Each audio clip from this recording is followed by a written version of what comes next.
성벽 역사가 52일 만인 엘룰월 25일에 끝남에 우리의 모든 대적과 주에 있는 이방 족속들이 이를 듣고 다 두려워하여 크게 낙담하였으니 그들이 우리 하나님께서 이 역사를 이루신 것을 알미니라. 아멘. 할렐루야. 일전에 광고 드린 대로 오늘 설교는 제가 하지 않고 우리 부덕교회를 섬기고 있는 윤신영 목사님께서 해주시겠습니다. 윤신영 목사님이 저랑 동기입니다. 친구예요. 키는 저보다 훨씬 크지만 친구입니다. 학교 다닐 때도 굉장히 순수하고 또 신실했는데 지금 목회하는 모습을 또 이렇게 직접 가서 제가 이렇게 봤더니 여전하더라고요. 신실하고 순수하게 그렇게 목회를 하고 계셨습니다. 우리 목사님은 저에게 있어서 친구지만 참 고마운 분이에요. 왜냐하면 제가 주원교회를 이렇게 시작을 할 때 돈이 없었거든요. 굉장히 힘들게 이제 시작을 했는데 성물도 그냥 놓고 가시고 집기류 다 놓고 가시고 거기다가 보증금 1,000만 원도 이렇게 두고 가셨어요. 박수 한번 치셔야 되는 건데. 그래서 6년 동안 한 번도 1,000만 원 달라는 얘기를 저한테 한 적이 없었습니다. 그래서 우리 교회 이제 선교 헌금으로 이렇게 해서 1,000만 원을 이렇게 보내드렸는데 목사님 정말 저에게는 정말 고맙고 은인 같은 그렇게 그런 친구분입니다. 우리 청년들은 우리 목사님 잘 알죠? 아우니치 가서 부덕교에서 잠도 자고 또 전도 활동도 하고 말씀도 들으면서 은혜를 받았는데 언제 모실까 굉장히 고민을 많이 했었는데 오늘 이렇게 모시게 됐습니다. 나주까지 한 2시간 이상 걸려요. 끝나고 또 바로 가셔야 됩니다. 우리 성도님들 꿍에 앉아 있으시면 안 되고 열린 마음으로 말씀의 은혜를 받으셨으면 좋겠습니다. 할렐루야. 응원하는 마음으로 말씀을 들으셨으면 좋겠어요. 하나님 우리 교회 어떤 말씀 하실까 귀 기울여 들으시고 또 앞에 있는 사람은 우리 앉아 계신 분들이 굉장히 응원해 주셔야 또 이게 성령에 취해서 신바람 나게 설교할 수 있습니다. 우리 목사님 나오실 때 크게 박수로 환영하겠습니다.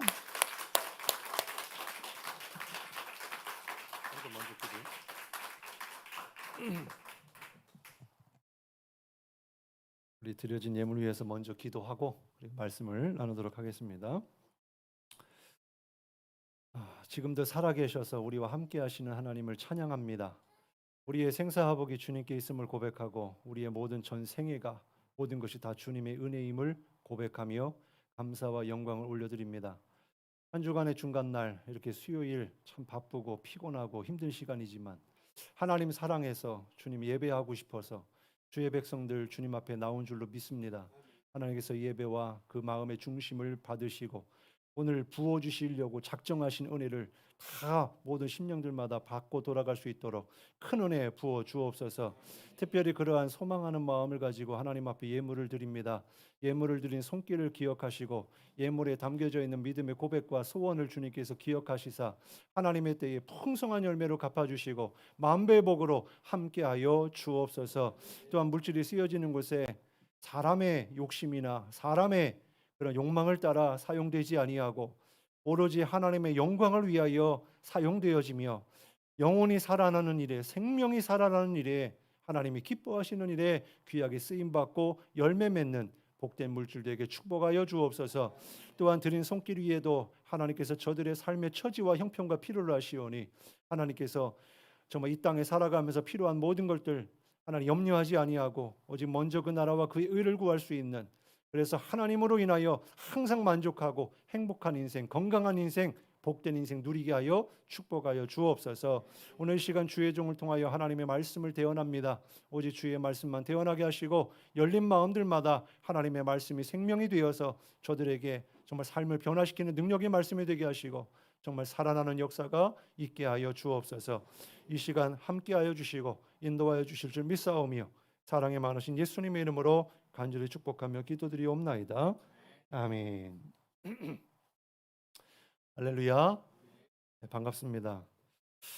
목사님 소개해 주신 대로 나주에서 왔습니다. 전라남도 나주에서 이제 목회를 부덕교회를 섬기고 있는데 이름은 윤신영 목사고요.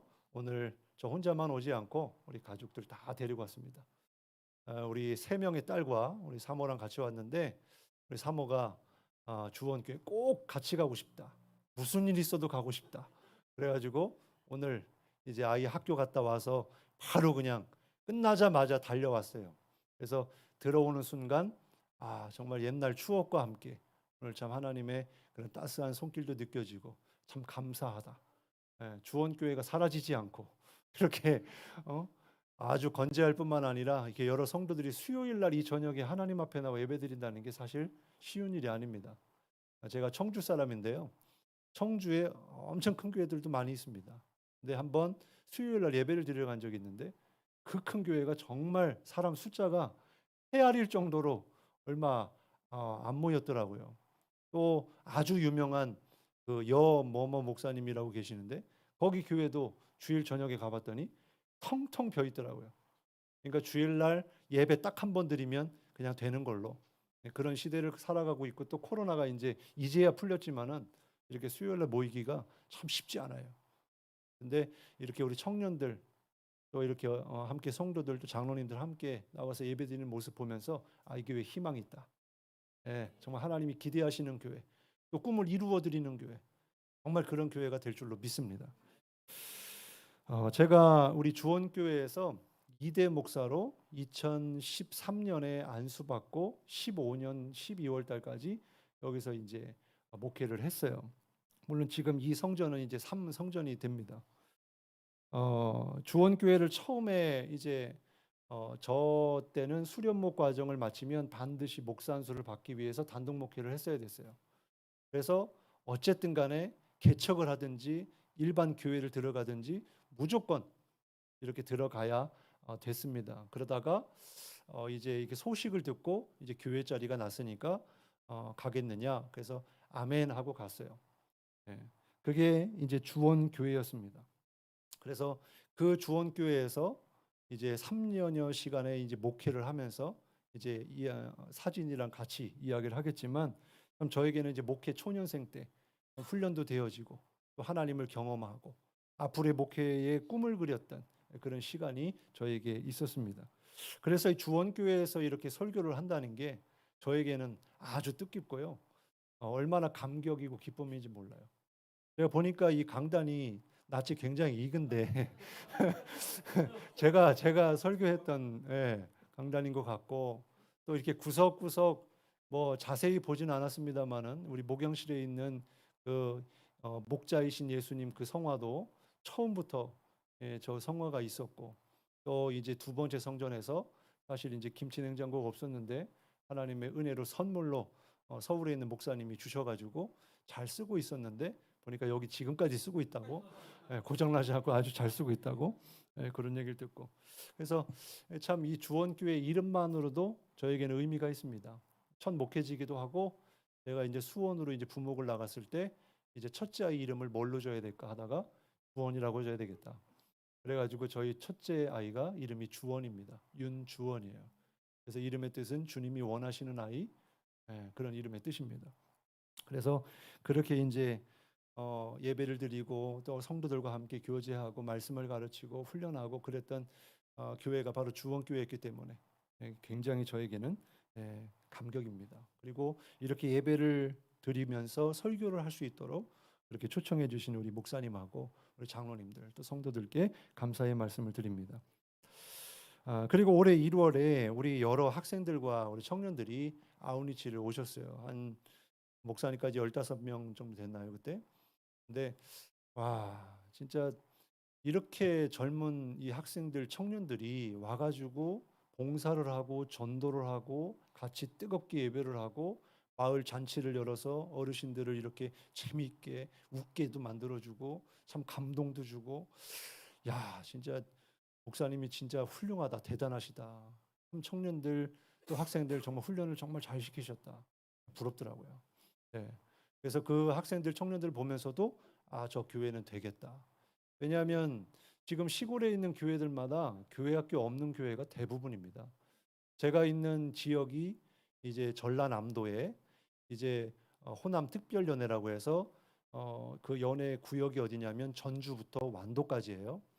그리고 제가 속해 있는 지방은 이제 전남 서지방으로 나주에서부터 시작해서 저 완도까지가 저희 구역입니다. 굉장히 멀어요. 교육자회를 한번 하려고 해도 하루가 걸립니다. 배 타고 섬으로 들어가야 돼요.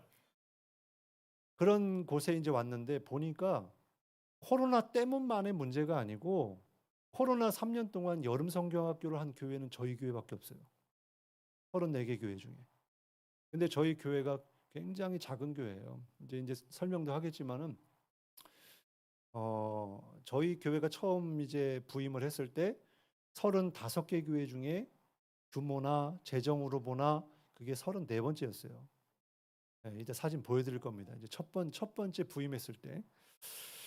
근데 이제 그런 환경 속에서 이 아이들이 있다는 거. 저희 아이들이 교회 학교가 10명이 있거든요.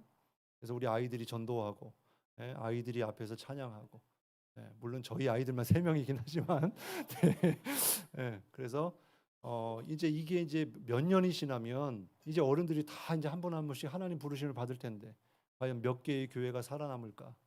그게 진짜 실제로 이제 눈에 보여지는 그런 상황 가운데 있어요. 근데 우리 주원교회는 희망이 있다.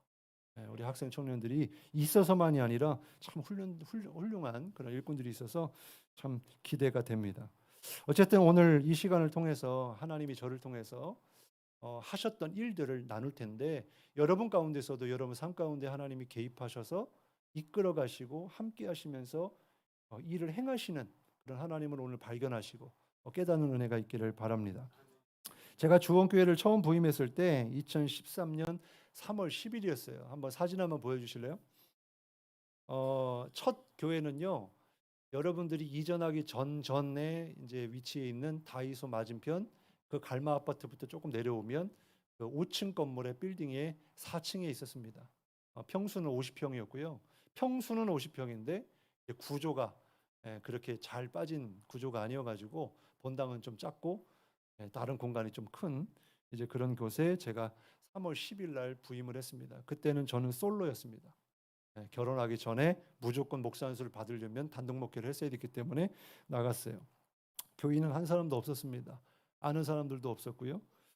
그래서 첫 예배를 혼자 드렸습니다. 혼자 예배를 드리면서 말로만 들었는데 제가 이제 실제로 그렇게 아무도 없을 때 내가 과연 예배할 수 있을까? 근데 제가 그렇게 예배를 드리게 됐더라고요. 그리고 이제 따로 집을 구할 필요도 없었죠. 저 혼자 있었으니까. 그래서 저기 이제 안 보이지만은 방이 조그만 방이 하나가 있어요. 그래서 거기서 이제 자고 또 이제 씻는 것도 온수기가 없었기 때문에 이제 찬물로 씻거나 아니면 돼지꼬리 전기 연결해 가지고 물 데펴서 이제 그렇게 생활을 했었어요. 그리고 이제 기도하다가 한 명의 청년이 떠오르는 거예요. 그래가지고 그 청년을 전화를 했어요. 근데 사실 그 청년이 올 거라고는 생각을 못했어요.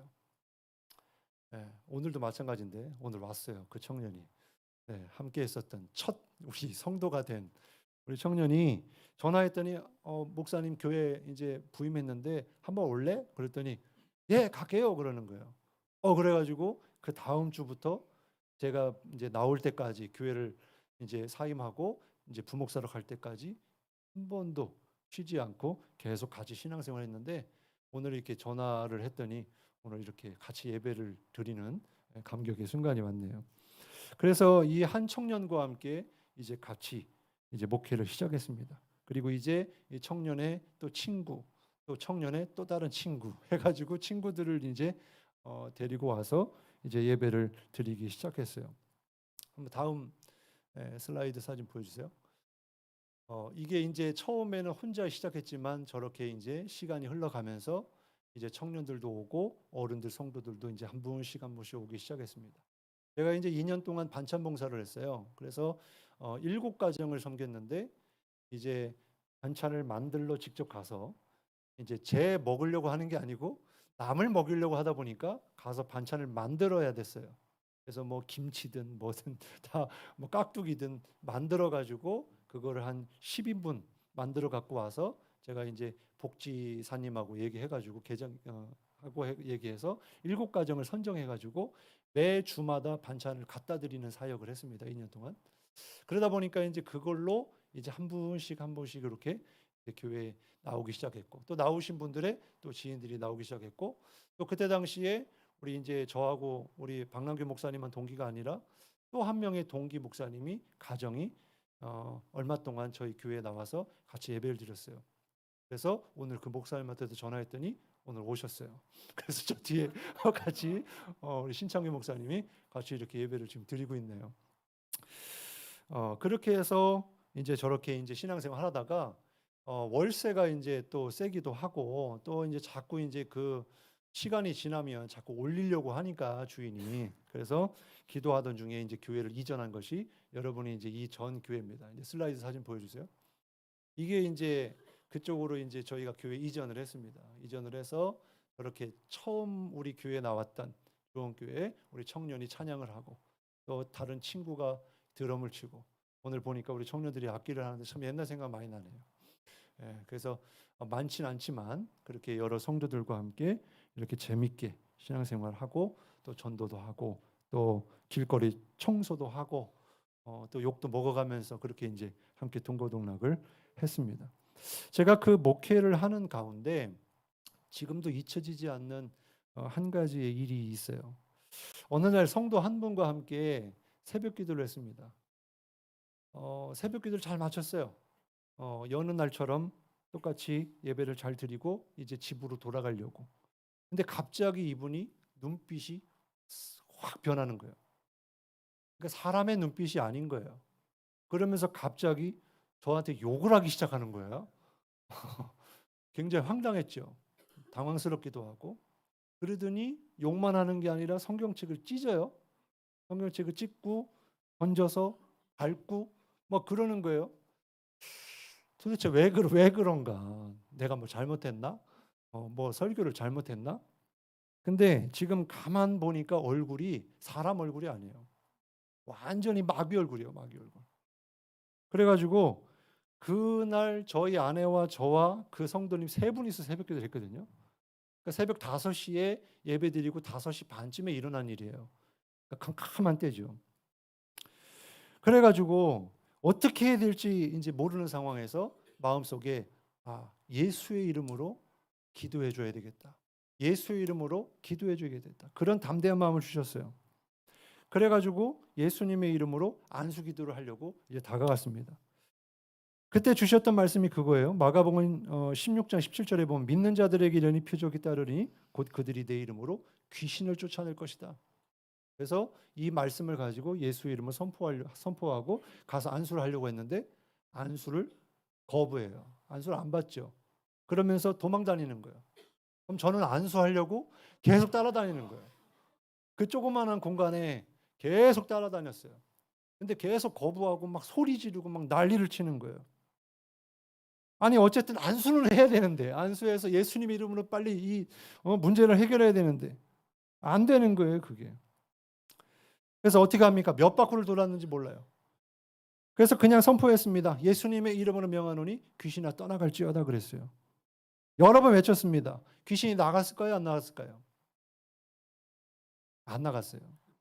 나갔으면 좋겠지만 안 나갔어요. 오히려 표정에 보니까 해볼 테면 해봐. 그런 표정이었어요.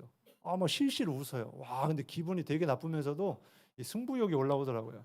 그래도 내가 목사인데 나는 뭐 그렇다 치고 내 뒤에 하나님이 계시는데. 그래서 그때부터는 오히려 오기가 생기고 막 담대한 마음이 생겼어요. 그래서 어떻게든지 저거 내가 해결하리라. 예수의 이름을 해결하리라. 근데 결국에는 그냥 막 실라위 하다가 결국에는 못했어요. 그냥 계속 그 사람을 웃고 또 막 소리 지르고 그렇게 하다가 이제 머릿속에 복잡한 상황에서 이건 도저히 내가 어떻게 할 수가 없다. 그렇게 하고 이제 멘붕이 오는 가운데 그래도 내가 실패는 했어도 도대체 정체는 뭔지 좀 알아봐야 되겠다. 그래서 들은 게 있어가지고 너 누구야? 이 정체가 뭐야? 그렇게 물으니까 얘기를 해요. 뭐라고 얘기하냐면 동자야 그러는 거예요. 동자야. 그래서 또 물었어요. 언제부터 거기 있었어? 그랬더니 10년 전에 들어왔어. 그러는 거예요. 왜 들어왔어? 너무 좋아서 들어왔다는 거예요. 그래서 알고 보니까 이제 이분이 어떤 상태였냐면 술 중독자였어요. 술이 아니면 하루도 살 수 없는, 그래서 술을 많이 먹다 보니까 간경화도 와가지고 간 상태가 좋지가 않고 얼굴도 또 호래요. 그래가지고 이 술 때문에 이 귀신에 사로잡혀서 10년 동안 그렇게 살아온 거예요. 여러분 술 드시나요? 갑자기 전곡을 찔렀나요? 여러분 술 드시지 마시고 성령의 새 술을 드시기 바랍니다. 처음에는 사람들과 어울리고 사회생활 하다 보면 어쩔 수 없이 술 한잔 할 수도 있겠죠. 근데 그렇게 해서 이제 술을 먹기 시작합니다. 근데 처음에는 이제 분위기 때문에 뭔가 어쨌든 필요에 의해서 사람이 술을 먹어요. 근데 시간이 지나다 보면요. 술이 술을 먹게 되고 그 다음에는 그 술이 사람을 마시게 되는 지경에 이릅니다. 이것이 반복되면 어떻게 되는 거예요? 중독이 되는 거죠, 중독이. 중독은요, 자기의 힘으로 빠져나올 수가 없습니다. 결코 쉬운 일이 아니에요. 그런데 중요한 것은 뭐냐? 그렇게 주님을, 여기서 말하는 주님은 예수님이 아닙니다. 그렇게 술 주님을 모시게 되면 이렇게 귀신에게 사로잡히게 된다라는 거예요. 그러면 우리는 어떤 주님을 모셔야 돼요? 그 사람을 썩게 만들고 죽게 만들고 병들게 만드는 주님이 아니고 우리를 살리시는 주님, 우리를 고치시는 주님, 우리의 소망이 되시는 주님, 오직 그 예수 그리스도 한 분만 우리의 주인 되셔야 될 줄로 믿습니다. 어쨌든 귀신한테 명령을 했어요. 그렇게 하고 나서 도저히 안 되니까 귀신아 잠잠해. 예수의 이름을 명하노니 떠나는 건 안 떠나니까 잠잠해 그랬어요. 그랬더니 잠잠해지는 거예요. 그건 또 말을 잘 듣더라고요. 그래가지고 일단은 집으로 돌아가야 되니까 일단 집으로 돌려보냈어요. 돌려보냈는데 집에 가서 제가 잠이 안 오는 거예요. 잠이. 물론 새벽이기도 하고 막 점점 막 속에서 막 뭐가 올라오고 막 머릿속에 복잡하고 그러는 거예요. 이게 저 교회에서 일어난 일이에요. 딴 교회가 아니에요. 네. 그래서 안 되겠다. 다시 불러야 되겠다. 다시 해봐야 되겠다. 그래가지고 그 성도를 다시 불렀어요. 그래서 교회에 나왔습니다. 낮입니다. 아니 그때 한 10시쯤 됐나요? 왔어요. 근데 이번에는 내가 하면 안 될 것 같으니까 저희 장인 장모님을 모셨어요. 저희 장인어른이 이제 백석 교단의 장로교 목사님이시거든요. 그리고 그 아버님 어머님이 이제 축사 사역을 하셨던 분들이기 때문에 그래서 아버님께 좀 도움을 요청해야 되겠다. 그래가지고 모셨어요. 그래서 아버님 어머님이 이렇게 같이 오셔가지고 기도를 하기 시작하는데 막 기도를 해요. 나갔을까요? 안 나갔을까요? 안 나가는 거예요. 안 나가는 거예요. 아니 저는 그때 그랬어요. 아버님한테 살짝 실망했어요. 아니 축사 사역 하셨다면서요. 예? 그러면 귀신도 많이 이렇게 쫓아내 보셨을 거 아니에요? 근데 몇 번 해보시더니 안 되는 거예요. 그러더니 나 갈게 그러시는 거예요. 이거 참 어떻게 해야 될지 모르겠다 진짜. 그러면서 가시고 나서 그럼 어떻게 합니까? 제가 또 어떻게 해요? 다시 돌려보냈어요. 귀신아 잠잠하라. 그래가지고 다시 집으로 갔어요. 그 다음 날이 됐습니다. 이거 진짜 어떻게 해야 되지? 어쨌든 첫 번째 마음은 뭐 처음에 당황하기도 했고 이렇게 그랬지 황당하기도 했지만 어쨌든 이 영혼을 살리는 길은 이 사람 안에 있는 귀신을 내쫓아야 이 영혼이 살고 그의 가정이 살고 자녀가 살 텐데 집을 가보니까 진짜 막 냄새도 그렇고 막 진짜 사람이 사는 그런 게 아니에요. 그러니까 이 사람이 좀 살아야 이 사람이 변화돼야 이 가정이 살겠다. 초등학생 아이가 있었는데 이 아이가 살 수 있겠다. 그래가지고 이제 그 다음날 다시 불렀어요. 다시 불러가지고 이번에는 누굴 부를까? 그렇게 하다가 제가 아는 침례교 목사님을 불렀어요. 여기 대전에서 목회하고 계시거든요. 제가 이제 그분하고 이제 좀 이렇게 사역을 하고 알게 됐어요. 좀 알게 되면서 이분도 이제 어떤 병 고치는 사역도 하시고 그래서 대전 극동방송에서 한 10년간 소망의 기도를 인도하셨던 분이에요. 이분이라면 되겠다. 그런 생각이 들어서 그때가 근데 수요일이었습니다. 수요 예배가 있는 날이었어요. 예배가 되겠습니까? 예배를 드릴 수가 없었어요. 지금 이 사람 살리는 거에만 집중하다 보니까. 근데 수요일 날 목사님들 부르기 쉬워요, 어려워요? 어려워요. 감사한 건 그 교회는 수요 예배가 없더라고. 그래가지고 목사님 오셨어요. 갈게요. 편하게 오셨어요.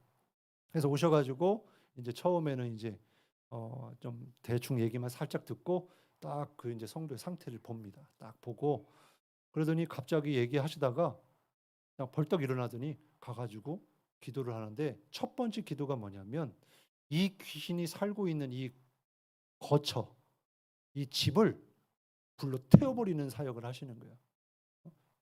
예수의 이름으로 지는 무너질지어다. 성령의 불이여 이것을 다 태울지어다. 그랬더니 막 움직여요. 막 뜨거운가 봐요. 그래가지고 그렇게 하다가 결국에는 이제 집을 다 태웠어요. 너 이제 갈 데 없어. 빨리 나와. 그러시더니 예수의 이름 명하노니 나올지어다 했더니 퇴 하고 나오는 거예요. 아니 그렇게 신뢰하고 힘들었던 이거를 그 목사님은 그냥 너무 쉽게 하시는 거예요. 너무 쉽게. 물론 다 베이스가 있었을 거예요. 저희가 이렇게 기도도 하고 했던 게. 근데 어쨌든 그렇게 해서 나갔어요. 근데 나갔으면 사람이 이제 얼굴이 다시 환해지고 돌아오고 막 정상으로 돌아와야 될 거 아니에요. 정상으로 안 돌아오는 거예요. 이상하다. 이쯤 되면은 이제 괜찮아져야 되는데. 그랬더니 이제 목사님이 또 보시더니 또 있어? 그러는 거예요. 그러니까 이때는 거예요. 그래가지고 그거를 목사님이 여러 번 반복했어요. 그래서 삼촌 귀신도 나오고 이모 귀신도 나오고 뭐 이렇게 여러 귀신들이 많이 들어 있었던 거예요. 근데 제가 그때 느꼈죠. 제가 할 때는 막 싹 비웃더니 또 이거 보통 이거는 진짜 능력이 있어야 되는가 막 그랬는데 근데 막상 이제 그 목사님이 하시는 거 보니까 귀신이 너무 말을 잘 듣는 거예요. 아니 목사님 말 한마디 하면 그냥 알았어 하는데 기가 막히더라고. 그래가지고 결국에는 계속 그게 한 15분 20분 그 정도 됐어요. 다 나갔어요. 다 나가고 그 사람이 앉았어요. 앉아가지고 그러면서 이제 쳐다보는 거예요. 근데 저는 이제 의심했죠. 의심의 눈을 쳐다봤어요. 진짜요? 또 있는 거 아니야? 이러면서 쳐다보는데 그분이 이제 제 눈을 피하시더라고. 근데 더 있어서 그런 건 아니었고 여러분 잘 아셔야 되는 게 축사 사역할 때 유의할 점 중에 한 가지가 뭐냐면 인격적인 비하를 하면 안 돼요. 왜냐하면 귀신에 사로잡혔다고 이 사람이 죽은 게 아니에요. 이 사람은 느끼고요, 알아요. 그냥 귀신 때문에 내가 어떻게 자유의지를 이렇게 못하는 거지 다 알아요, 느껴요. 그래서 그것 때문에 귀신이 떠나갔어도 성도들도 그렇고 목사님도 그렇고 얼굴을 못 보고 그 교회를 못 다니는 경우가 많다고 하더라고요. 그래서 저도 그 얘기를 들었었기 때문에 최대한. 근데 어쨌든 의심하는 눈은 어떻게 할 수가 없었어요. 진짠가? 왜냐하면 저 목사님 가시면 제가 어쨌든 성도를 케어하고 해야 되잖아요. 그리고 이분이 이제 그 사건 이전에 알고 보니까 지금 식사를 못하고 물을 못 마신 지가 10일이 넘은 거예요. 물만 먹으면 다 토하고. 그래서 그때 이제 그 거라사 귀신이 그 군대 귀신이 예수님의 명령으로 돼지떼에 2,000마리에 들어가서 물에 수장되는 그 모습이 떠오르더라고요. 물을 못 마셔요. 막 물은 벌컥벌컥 마시는데 한 모금도 못 마셔요. 다 토하는 거예요. 다. 어쨌든 이제 그런 일이 있고 나서 제가 느낀 게 있습니다. 내가 믿음이 없었구나. 예수님의 이름의 권세는 그 귀신을 얼마든지 쫓아낼 수 있는 능력이 있는데 그거를 선포하고 행하는 내가 믿음이 없었구나. 그런데 하나님은 살아계시는구나. 예수님의 이름에는 능력이 있구나. 정말 이 귀신이 벌벌벌 떨고 나가는 걸 보면서 하나님이 하셨구나. 그거를 눈으로 직접 제가 보고 경험을 했습니다. 제가 지어낸 얘기가 아닌 것은 사모가 모든 시간을 같이 했기 때문에 산 증인이에요. 그래가지고 제가 그분을 모시고 정신적으로 그러니까 정신이 아닌 거죠. 영적인 부분이 문제가 됐었기 때문에 이거는 아스피린으로 해결되는 게 아니에요. 의사가 해결해 줄 수 있는 게 아니에요. 이거는 예수님의 이름만 해결할 수 있는 거예요. 근데 지금 이미 몸 상태는 말이 안 됐거든요. 그러니까 몸까지 하나님이 치유해 주셨으면 좋았겠지만 그러지는 않았고 그래서 이 성도를 데리고 제가 몇 날 며칠을 정신병원을 다니고 계속 케어를 했어요. 물론 나중에는 이제 교회를 이제 다른 데로 가시긴 했지만은 근데 가서도 계속 연락이 올 때는 목사님 지금 자꾸 누가 저를 불러요. 자꾸 문 좀 열어달래요. 근데 이거를 계속 얘기를 해주는데도 이 말이 이게 안 되는 거예요. 그래서 좀 말씀이 들어가고 좀 이 사람이 좀 예수님을 인격적으로 만나서 좀 주인이 되면 좋겠는데, 그래서 말씀 양육을 40일 말씀 양육을 했어요. 이 한 분을 데리고 그렇게 했는데 중간에 한 30일쯤 가더니 포기를 해버리더라고요. 그래서 참 안타까웠어요. 그리고 저는 그때 목회 초년생이었고, 그리고 어른 성도를 대하는 사역은 그때가 처음이었어요. 왜냐하면은 20살 때부터 30 그 초반 때까지 수련목할 때는 다 애들만 했지. 교회 학교 애들만 했지. 청년부만 하고 학생부만 하고 초등부만 했지. 어른들을 해본 적이 없거든요. 그래서 여러 가지 그런 부족함 속에서 이제 목회를 하는데 그거를 하나님이 경험케 하셨어요. 자, 여러분 예수님의 이름에 권세가 있는 줄 믿으십니까? 아멘. 정말 그 권세를 여러분 믿으셔야 됩니다. 그리고 믿을 뿐만 아니라 마가복음 16장 17절 18절에 보면 이 귀신만 떠나가는 게 아니고 세방언도 말하고 뱀을 집어올리며 무슨 독을 마실지라도 해를 당하지 아니하고 병든 사람에게 손을 얹으면 낫는 역사가 분명히 일어난다고 성경은 말씀하고 있습니다. 실제로 여러분 삶 속에서 이러한 놀라운 믿음의 표적들이 나타나시기를 주님의 이름으로 축원합니다. 그리고 또 뿐만 아니라 이 일 말고 또 하나의 일이 있습니다. 저희 그때 당시에 성도 중에 이제 대장암 수술을 받으신 지 오래되지 않은 분이 계셨어요. 이제 혼자 살고 계시고요. 어렵게 사시는 분입니다. 그래서 그분을 이제 만나고 나서 계속해서 그분과 함께 수요일 날, 금요일 날, 주일 날마다 그분을 저희 아내가 식사를 해드렸어요. 그리고 예배를 드렸고 차량 운행을 하고. 근데 어느 날 수요 예배였어요. 그때도 수요 예배 날 예배를 드리는데 하나님이 갑자기 그 성도님한테 기도해 주라 그러는 거예요. 기도해 주라. 그래가지고 알겠습니다 하나님. 그래가지고 예배 끝나고 성도님 뭐가 지금 제일 기도가 필요하세요? 그랬더니 발이 아프다는 거예요. 그 얘기 들어보니까 8년 동안 족저근막염으로 고생을 하셨다는 거예요. 그래가지고 알겠다고. 그러면은 발 기도하겠다고. 근데 이제 안수기도를 해야 되니까 그 발을 잡고 이제 기도를 해야죠. 물론 성도님은 이 부끄럽고 또 냄새 나고 하니까 뭐 그렇지만 뭐 그거랑 상관없이 그래서 하나님이 기도하라고 하니까 안수기도 했어요. 어떻게 됐을까요? 나았어요. 할렐루야. 그래서 8년 동안 구두를 신지 못했어요. 근데 그 예배 드리고 나서 구두를 신기 시작하셨어요. 할렐루야. 예배 가운데 이제 그러한 역사들을 보니까 믿어지기 시작하고 예수님의 이름으로 그렇게 믿음으로 선포하니까 그러한 기적들이 나타나더라고요. 부목사로 가서도 마찬가지고 지금 있는 곳에서도 계속 보고 있습니다.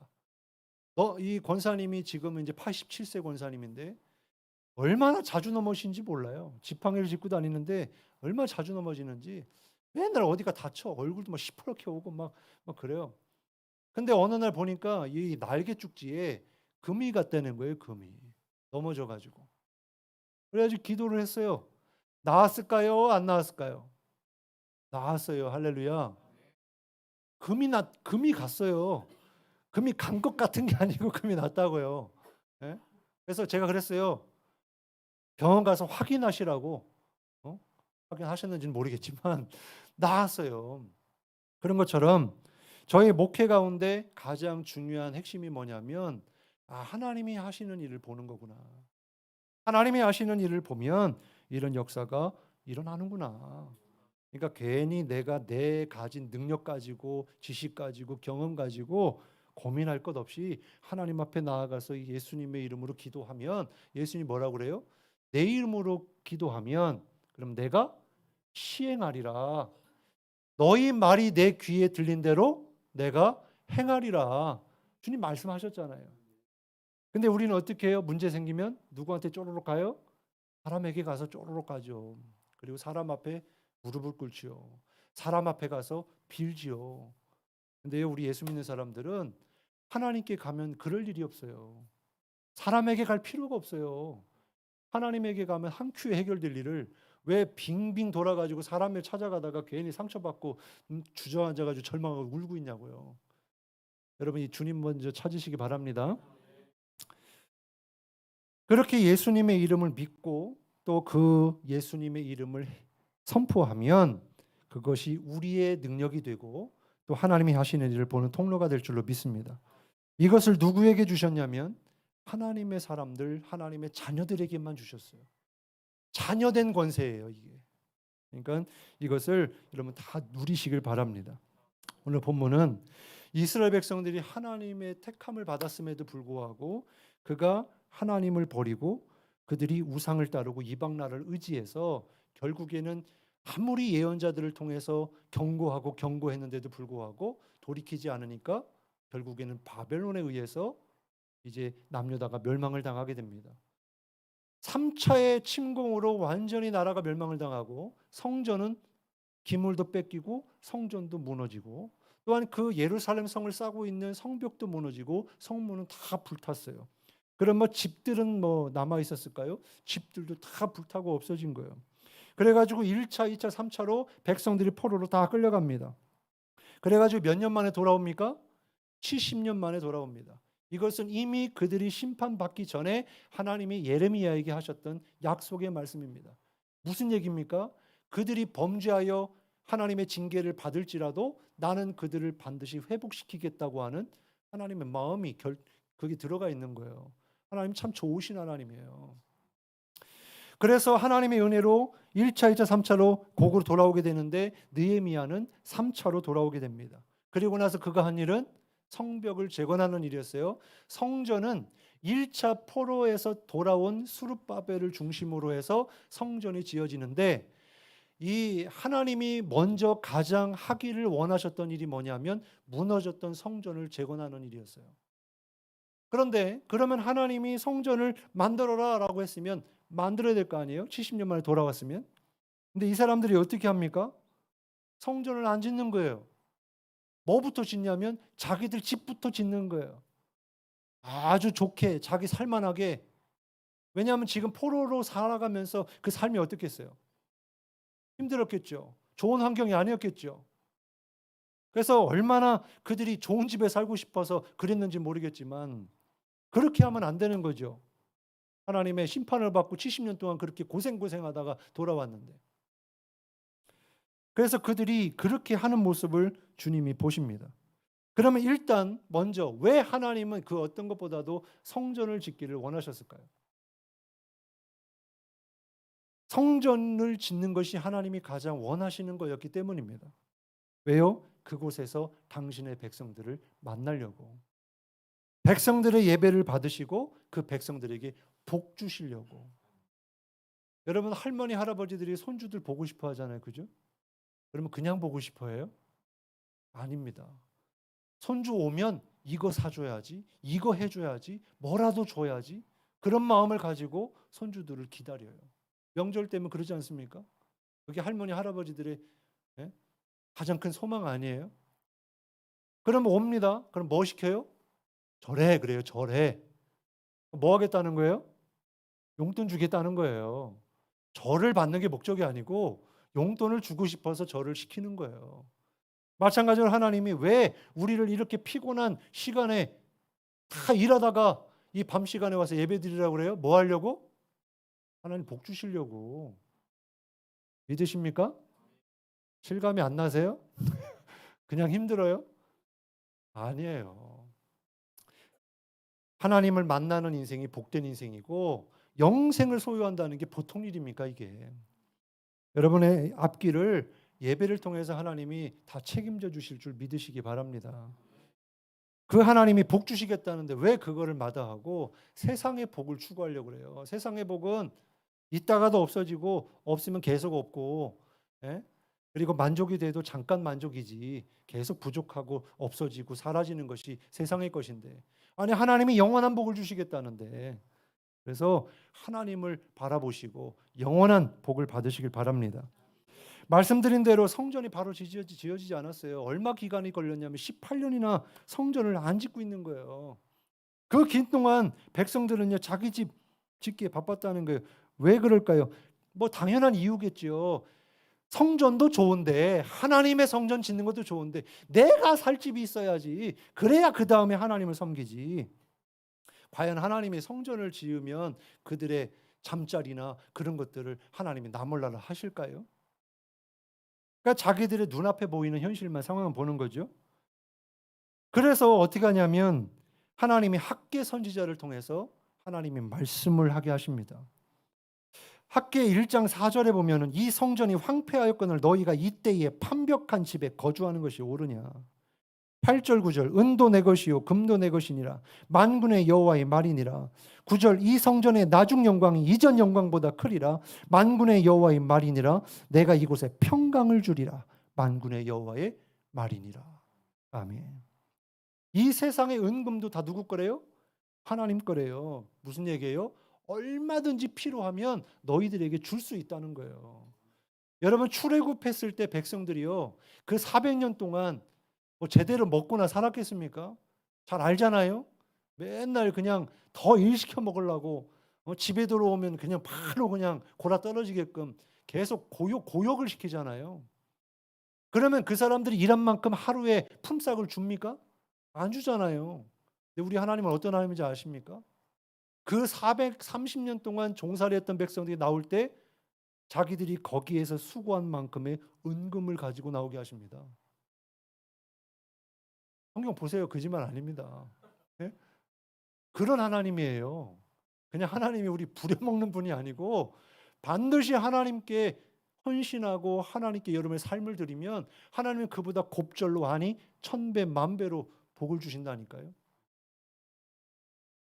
저는 지금까지 어떤 하나님을 경험했냐면 정말 이 턱 밑까지 진짜 이거 아니면 안 됩니다라고 할 때까지 참 많았어요.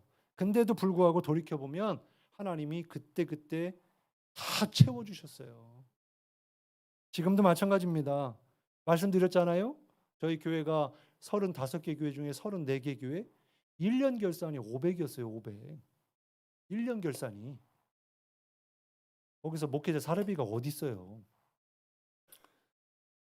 그런 환경에 있었지만 보세요. 괜찮잖아요. 거기서 살도 쪘고요. 네? 아이도 낳았어요. 셋째도 나주에 와서. 여러분 문제가 돈이 없어서도 문제일 수 있지만 하나님이 없는 게 더 가장 큰 문제입니다. 하나님이 안 계신 게 문제예요. 그래서 하나님이 성전을 짓고자 하는 건 너희의 삶에 내가 함께하기를 원하신다는 거예요. 내가 너희를 만나주겠다는 거예요. 너희에게 복을 주겠다는 거예요. 그래서 저에게는 목회가 뭐냐? 목회의 정의를 제가 2012년도에 그때 가진 목회 철학입니다. 뭐냐면 목회란 뭐냐? 성도들의 심령에 하나님의 성전을 지어주는 거다. 저는 그거를 목회라고 보고 그렇게 목회하고 있어요. 여러분 안에 성전이 있어야 됩니다. 성경이 말하잖아요. 너희 몸이 하나님이 계신 성령의 전인 줄 알지 못하느냐 그랬잖아요. 아니 성전이 없는데 성령이 어떻게 계세요? 그죠? 여러분 여기 주원교회는요. 이거는 예배당이에요. 예배당. 중요한 건 여러분 한 사람 한 사람이 성전이에요. 성전들이 모여서 주님의 성전을 이루는 거예요. 이 건물은 오래가지 못해요. 여기서 부흥하면 어떻게 해요? 여기 계속 계실 거예요? 옮겨가야 될 거 아니에요. 여기서 200명 되고 300명 되면 여기 계속 계실 거예요? 아니잖아요. 그러니까 이 건물은 그냥 건물에 불과해요. 중요한 건 여러분 안에 하나님이 계시냐, 여러분 안에 그 하나님이 계신 성전이 제대로 서 있느냐, 온전히 서 있느냐. 그렇지 않으면 무엇이 서 있을까요? 우리의 영혼을 가리켜서 뭐라고 비유하냐면 그릇에 비유해요. 영적인 세계는요 사각지대가 없어요. 둘 중에 하나예요. 하나님이 계시거나 마귀가 있거나 내가 있는 것이 마귀가 있는 거예요. 둘 중에 하나예요. 그래서 성경에 보면 뭐라고 말합니까? 아까도 귀신 얘기했지만은 그 귀신 들렸던 한 사람에서 그 귀신이 떠나갔다고 그랬어요. 그래서 청소가 되고 수리가 되었다고 그랬어요. 근데 거기에 나중에 귀신이 떠돌아다니다가 들어갈 곳을 찾다가 못 찾고서 다시 돌아와 보니까 어떻대요? 여전히 집이 비어 있더라 그거예요. 아니 깨끗하면 뭐하냐고. 사람이 살아야지. 여러분 집은요 사람이 안 살면요 그건 집이 아닙니다. 금방 폐가 돼요. 깨끗하게 지어도 사람이 없으면 금방 벌레 끼고 먼지 끼고 막 거미줄 끼고 막 그래요. 사람이 살면 안 그래요. 왜 관리도 하잖아요. 주인이 있어야 된다는 거예요. 집은. 마찬가지로 우리 안에 주님이 주인 되시지 않으면 마귀가 우리에게 집 주인 노릇한다니까요. 여러분, 내가 내 집에서 내 주인 행세하며 살고 싶어요? 아니면은 맨날 월세살이 하면서 죄송합니다. 그런 분이 있을지 모르겠지만 저도 그렇게 살고 있어요. 그러면 맨날 주인 눈치 보고 그렇게 사는 게 좋아요? 누가 그걸 원하는 사람이 누가 있겠어요? 내가 주인 돼서 살고 싶어 하지. 근데 영적인 거는요, 내가 주인이 되면 결국에는 마귀에게 사로잡혀 살아가는 것과 똑같다니까요. 그러니까 다음에 들어가는 귀신이 어떻게 들어가요? 혼자 들어가는 게 아니에요. 왜? 혼자 들어갔다가 또 나올 수 있으니까. 안 나오려고 7 귀신을 데리고 들어갔다 그러잖아요. 여러분, 귀신은 그런 존재예요. 그래서 베드로전서 5장에 보면 뭐라 말씀하냐면 이 마귀가요, 우는 사자와 같이 날마다 삼킬 자를 찾아 두루 다닌다고 말씀하고 있어요. 그럼 그 얘기는 뭐예요? 내 집 어딨나? 내 집 어딨나? 오늘 집에 가셔서 밤에 가다가 그런 음성 들릴지 모르겠는데 내 집 어딨나? 그럴 때 네 집 아니야. 예수님 집이야. 그렇게 선포하시기 바랍니다. 그래서 주님이 성전을 짓기를 원하셨는데 이 사람들이 그런 거예요. 하나님의 성전을 내버려 두고. 사랑하는 성도 여러분, 먼저 여러분의 10년 가운데 정말 하나님의 성전이 제대로 온전히 세워지기를 바랍니다. 뿐만 아니라 그 주님 안에서 정말 행복한 신앙, 그런 치유와 회복, 생명이 살아나는 역사가 있기를 바랍니다. 그래서 성전이 지어졌어요. 근데 아직 뭐가 안 지어졌어요? 성벽이 안 지어졌어요. 성전은 잘 지어졌어요. 그리고 아까 말한 대로 이미 사람들은 자기 살 궁리를 하면서 막 해놨어요. 근데 성벽이 없으면 어떻게 해요? 아무리 자기네들이 열심히 수고해서 땀 흘려가지고 아름답고 큰 대궐 같은 집을 지어놔도 적들이 오면 끝나는 거예요. 또 망하는 거예요. 얼마든지. 그래가지고 하나님이 느헤미야를 통해서 어떤 말씀을 하시냐면 가서 성벽을 재건해라 그래요. 성벽을 재건해라. 그래서 이 느헤미야가 기도합니다. 얼마 동안 기도했을까요? 4개월 동안 기도하는데 눈물을 흘리면서 하나님 앞에 앉아가지고 금식하며 통곡하며 기도했다고 느헤미야 1장에 보면 나옵니다. 이 말씀 가지고 저희 교회가 지난 주일 월요일 이렇게 부흥회를 했는데 이 부흥회를 위해서 2주간 동안 특별 새벽 기도를 아내하고 저가 둘이 했어요. 새벽마다. 그래서 느헤미야를 가지고 말씀을 묵상하고 나누는데 와, 얼마나 은혜가 되는지. 어쨌든 이 성벽을 이제 지어라. 그래서 이제 느헤미야가 이제 기도한 후에 하나님이 어떻게 역사하시느냐? 하나님이 그를 어디 위치로 만들어 주시냐면 이 아닥사스다 왕의 이제 술 맡은 관원이 되게 하십니다. 쉬운 얘기 아니죠. 술 맡은 관원이라 하면 정치계에서도 가장 최측근을 이야기하는 거예요. 그만큼 믿을 만한 사람이겠죠. 근데 훗날에 보면 왜 하나님이 그 사람에게 그 직장을 줬고 그 직업을 줬을까? 그걸 보면 하나님이 하나님의 때에 쓰시려고. 여러분이 지금 일하고 있는 그런 직장이나 또 학업이나 여러분 모든 것이 다 우연이 아닙니다. 그냥 여러분 거기에서 그냥 시간 때우느라고 할 일 없어서 내가 뭔가 부족해가지고 거기 있다고 생각하지 마시고 하나님의 때에 쓰시려고 그 자리에 있게 하시는 줄 믿으시기 바랍니다. 그렇게 해서 거기서 이제 아닥사 왕이 보냅니다. 보낼 때 어떻게 보내냐면 군사를 대동해서 보내고요. 필요한 목재도 같이 보내고요. 성벽 재건할 수 있도록 다 만반의 준비를 해서 보내요. 그 사람이 누군데? 이방인인데. 상관도 없는 사람인데. 누가 하신 거예요? 하나님이 하신 거죠. 하나님이 하신 거죠. 그렇게 해서 건축을 합니다. 근데 성벽을 재건하는데 그 일이 순탄했을까요? 어려웠을까요? 어렵죠. 느헤미야 1장부터 쭉 2장부터 쭉 보면요. 처음부터 브레이크가 걸립니다. 이 몇몇 사람, 이 도비아나 산발랏이라고 하는 사람이 와가지고요. 막 조롱하는 거예요. 놀리는 거예요. 여우가 올라가도야 니네가 저기 진 거 다 쓰러질 거야. 무너질 거야. 그렇게 하면서 막 놀리니까 백성들의 이 일하는 사람들의 마음이 어떻겠어요? 사기가 떨어지는 거죠. 와가지고 응원은 못 해줄 망정. 사기가 막 뚝뚝 떨어져요. 뿐만 아니라 어떤 일이 일어나면 이번엔 내부에서 일이 생기는 거예요. 흉년이 옵니다. 흉년이 오니까 기근이 되고 기근이 되면 먹을 것이 없잖아요. 아무리 돈이 많으면 뭐합니까? 먹을 것이 없으면 그 돈 가지고 먹을 걸 사서 살아야 되잖아요. 그러면 이제 시간이 갈수록 무슨 일이 생기느냐? 물질보다도 먹을 것이 많은 사람들이 점점 부자가 되고 이 돈이 있었던 사람들도 제대로 준비가 안 된 사람들은 그 돈을 다 갖다 주면서 먹을 걸 가지고 사서 가족들끼리 먹는데, 먹으면 어떻게 해요 이거? 사라지는 거죠. 없어지는 거죠. 기근인데 뭘 심어서 거기서 뭐를 얻을 수 있겠어요. 그렇게 해가지고 무슨 일이 생기냐면 이제 고리대금이 생기고, 그 다음에 세금도 막 고금리로 올라가고, 그러니까 가난한 사람들이 막 아우성치는 거예요. 우리 못 살겠다, 죽겠다. 지금 하나님이 지금 고국으로 돌아오게 하셨고, 성전도 짓게 하셨고, 성병도 이제 짓고, 이제 하나님이 다 역사하실 건데 지금 형편이 보니까 말이 아닌 거예요. 먹고 살, 이게 가장 큰 문제예요. 그래가지고 느헤미야가 어떻게 했을까요? 하나님 앞에 기도했겠죠. 당연히 기도의 사람이니까. 그리고는 이 못된 사람들, 그 사람들을 뿐만 아니라 모든 백성들을 모아놓고 하나님 앞에 기도하면서 지혜를 구하고 그 지혜를 가지고 얘기하는 거예요. 우리가 이렇게 하면 되겠어? 하나님이 얼마나 두렵냐. 하나님이 은혜를 베푸셔서 우리가 여기까지 왔는데 그렇게 하지 마라. 하나님이 복 주실 거다. 평강 주실 거다. 그래서 더 이상 이제 땅이나 이런 거나 다 원주인에게 돌려주고 또 이자도 받지 말고, 그래서 우리가 같이 살자. 그렇게 설득을 합니다. 느헤미야 참 좋은 지도자예요. 성신도입니다. 목회자가 아니에요. 제사장도 아닙니다. 그런데도 불구하고 하나님의 음성을 듣고 하나님께 쓰임 받으니까 위대한 일의 주인공이 되는데, 어쨌든 자기의 감정으로도 얼마든지 총독이니까 얼마든지 사람들한테 뭐라고 할 수 있거든요. 근데 그렇게 하지 않고 모두가 다 평화롭게, 그래서 설득이 돼서 사람들의 마음이 움직여서 예, 알겠습니다. 그렇게 하겠습니다. 다 마음을 모아요. 그러면 이제 순탄한 일만 남았잖아요. 그게 아닙니다.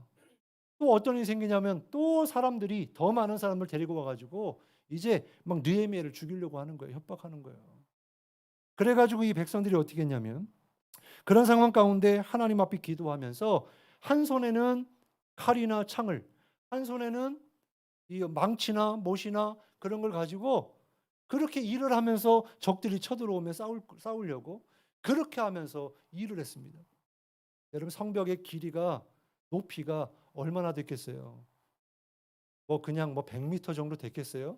그렇지 않죠. 성을 다 둘러싸야 되는데, 근데 며칠 만에 됐다고요? 52일 만에 됐다고요. 할렐루야. 그래서 오늘 말씀해 보니까 누가 하셨대요? 하나님이 역사하셨다는 거예요. 여러분, 우리의 삶 속에서도 이렇게 하나님의 역사가 있는 줄 믿으시기 바랍니다. 불가능한 일이잖아요. 안 되는 일이잖아요. 그런데 어떻게 이 느헤미야와 백성들은 그것에 흔들리지 않고 끝까지 주님께서 맡겨주신 일들을 감당했을까요? 느헤미야는 하나님을 알았어요. 하나님의 음성을 들었고요. 하나님께 기도했더니 응답받는 것을 경험한 사람이에요. 그리고 지금까지도 하나님이 하신 일을 본 사람입니다. 이게 못 본 사람과 본 사람의 차이입니다. 응답을 받아본 사람과 받지 못한 사람의 차이입니다. 정말 참된 신앙 속에서 하나님이 주신 은혜를 맛본 사람과 그렇지 못한 사람의 차이입니다. 그래서 흔들리지 않았던 거예요. 그렇게 해서 하나님이 하셨고요. 그러면 성전 짓고 성벽 짓면 끝나나요? 그렇지 않습니다. 이제 진짜가 남은 거예요. 진짜가. 왜 이걸 하나님이 지키셨고 보여주셨을까? 하나님이 하신 일을 보여주셨어요. 그리고 하나님이 원하시는 게 뭘까요? 이제는 너희의 마음이 나에게로 돌아오길 원해. 너희가 말씀 앞으로 돌아오길 원해. 말씀대로 살기를 원해. 그래야 너희가 살아. 영적인 회복을 주님이 원하셨던 거예요. 그래서 백성들이 수문학 광장에서 7월 1일 날 다 모였습니다. 그리고 나서 이제 율법책을 읽어주십시오, 우리에게. 그래서 율법책이 있는데 몇 시부터 몇 시까지? 새벽부터 정오까지. 최소한 6시간을 말씀을 듣습니다. 요즘에 설교 1시간 하면 길잖아요. 6시간을 그렇게 말씀을 앞에 한 사람들 졸지 않고 듣습니다. 어떤 일이 벌어지냐면 그 말씀 앞에서 눈물을 흘리기 시작하고 자복하기 시작해요. 자기들이 지금까지 하나님 앞에 행했던 범죄한 것들을 하나님 앞에 자복하기 시작해요. 막 펑펑 울면서 모든 백성들이 같이 울면서 자복하는 거예요. 그리고 뿐만 아니라 어떤 일이 벌어졌느냐. 하나님이 명령하신 것을 우리가 지키겠습니다. 그렇게 합니다. 그 중에 첫 번째가 뭐냐면 예배자가 되겠습니다. 하나님이 명령하신 예배를 우리가 목숨을 걸고 지키겠습니다. 그게 느헤미야에서는 안식일을 지키는 거거든요. 근데 오늘 우리는 뭘 지킵니까? 주일을 지키잖아요. 왜 주일을 지켜요? 예수님이 십자가를 지시고 부활하신 날, 부활의 아침에, 영광의 아침에 우리를 살리시는 그날에 초대교회 때부터 우리는 다 주일날 예배를 드리는 거예요. 그러면 주일날만 성인입니까? 그렇지 않죠? 매일의 삶이 성일인 줄로 믿습니다. 그래서 그러한 예배를 회복하게 하셨어요. 백성들이 자기 입으로 예배를 지키겠습니다. 두 번째는 뭐냐면 하나님의 성전을 그대로 두지 않겠습니다. 그래요. 무슨 얘기냐면 물론 하나님의 성전의 기물들을 다 뺏겼어요. 근데 에스라가 2차 때 포로에서 귀환할 때 그 기물들을 돌려받습니다. 그러나 이 성물들은 어때요? 시간이 지나면은 계속 관리해 줘야 되고 계속 새롭게 해 줘야 됩니다. 또 이 건물은 낡을 수가 있잖아요. 그래서 이 모든 것들을 우리 백성들이 책임지겠습니다. 우리가 헌신하겠습니다. 주님의 성전을 우리가 그냥 두지 않겠습니다. 그렇게 선포합니다. 그리고 이제 마지막으로 하나님의 말씀대로 살겠습니다. 그걸 모든 백성들이 이야기하고 어떻게 했냐면 지도자들이 다 앞에서 서명했어요. 사인했어요. 그리고 그걸 어떻게 했냐면 임봉했습니다. 그리고 어떻게 했냐면 맹세까지 해요. 이거를 지키지 않는 사람들은 저주를 받을지어다. 그렇게 백성들이 한 마음이 돼서 고백을 했어요. 어떻게 이런 역사가 일어난 거예요? 하나님이 하신 일을 보았기 때문입니다. 하나님이 하신 일을 보았기 때문에. 우리 가운데서도 그러한 역사가 일어나기를 바랍니다. 그러면 우리 믿는 사람들은 그렇게 하나님이 하신 일을 보면 어떻게 해요? 믿음이 굳건해지죠. 확실한 믿음을 가지게 되죠. 믿음의 삶을 살게 됩니다. 그럼 믿지 않는 사람들은 어떨까요? 믿지 않는 사람들도 하나님이 하신 일을 오늘 보았다고 말씀하잖아요. 16절에 보니까 우리의 모든 대적과 주위에 있는 이방 족속들이 이를 듣고 다 두려워하여 크게 낙담하였으니 그들이 우리 하나님께서 이 역사를 이루신 것을 알미니라. 적들이 어떻게 했대요? 낙담에 빠졌대요. 두려워했대요. 왜? 하나님이 하신 일을 그들도 보았다는 거예요. 주원교회를 통해서 하나님이 하시는 일을 믿지 않는 사람들이 세상이 보고 깜짝 놀라는 역사가 있기를 주님의 이름으로 축원합니다. 마지막으로 사진 좀 보여주세요. 제가 이제 나주에 가서 부덕교회 부임해서 하나님이 하신 일들을 경험하고 있는데 저렇게 저기가 저희 부덕교회입니다. 자, 클릭해 주세요.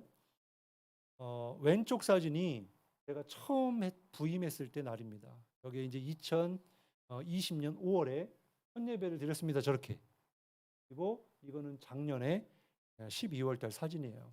그래서 여러 아이들과 어른들과 또 저기에는 또 없지만은 또 우리 권사님과 그 아드님 성도님도 우리 교회 등록하셔서 같이 이렇게 예배 드리고 있고요. 또 클릭해 주세요. 저렇게 비어 있었던 밑에 그냥 하얀 벽이 저렇게 이쁘게 그림이 그려져 있게 됐습니다. 또 클릭해 주세요. 그리고 저 위에 십자가가 갑자기 생겼죠. 십자가가 없었어요. 밑에 그냥 이렇게 LED로 돼 있었는데 밖에서 보면 보이지가 않아요. 밑에 집이 나무가 하도 커가지고 보이지가 않아요. 그래서 아니 좀 교회가 여기 있다는 걸 좀 알려야 될 텐데 그래가지고 십자가를 사실 있었대요. 근데 철거했대요. 철거한 지 벌써 8년이 지났대요.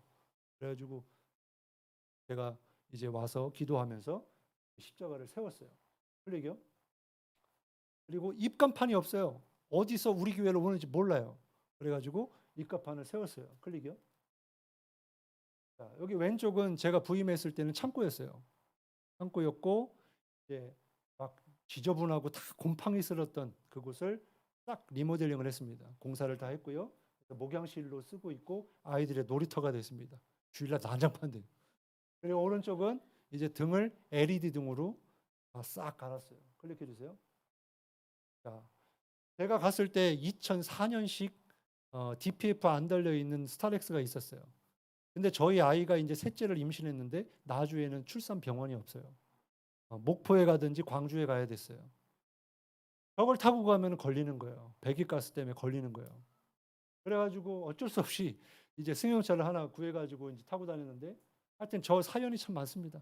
차량 운행하다가 바퀴 타이어가 두 쪽으로 쪼개진 적도 있고 저희 시골 이제 우리 청년들 보셔서 아시겠지만 되게 길이 좁잖아요. 그래서 차량 운행하다가 할머니 한 분 앉아 있는 거 피하다가 이렇게 낭떠러지로 떨어지기도 하고 그랬던 차인데 정말 기도했어요. 처음에는 그 기도의 응답인가 보다. 대전에 있는 어떤 교회가 저희 교회에다가 스타렉스를 주기로 했었어요. 근데 1년이 지나고 2년이 지나고 아무 소식이 없는 거예요. 그래가지고 아닌가 보다. 그것만 기다릴 수는 없고 우리 성도들이 있는데. 그리고 저 차는 겨울에 히터가 안 나왔어요. 그래서 어른들 태우고 다니기 참 민망스러웠는데 이제 이 차가 올해 4월 달에 스타렉스로 바꿨습니다. 할렐루야. 네, 하나님이 하신 거예요. 네, 박수해 주시죠. 네. 뭐 여러분 볼 때는 뭐 별거 아닐지라도 저희에게는 기적이에요. 자, 결론입니다. 사랑하는 성도 여러분, 하나님 살아 계십니다.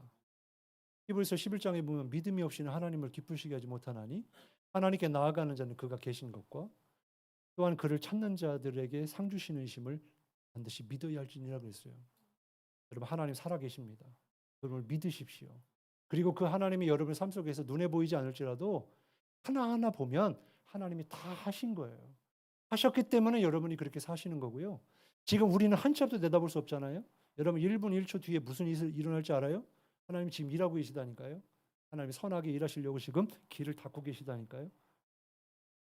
그 하나님을 바라보시면서 여러분 시선이 하나님께 향할 때 비로소 그 하나님이 나의 하나님이 되고 그 하나님이 나의 삶 속에서 역사하심을 믿으면 여러분의 믿음이 흔들리지 않고 하나님만 의지하고 바라보게 되고 헌신할 때 하나님이 충성되이 여기시고 정말 상 주시고 은혜 주시고 복 주실 줄로 믿습니다.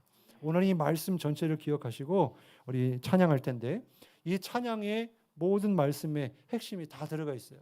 우리 찬양 한번 하고 함께 통성으로 기도하겠습니다.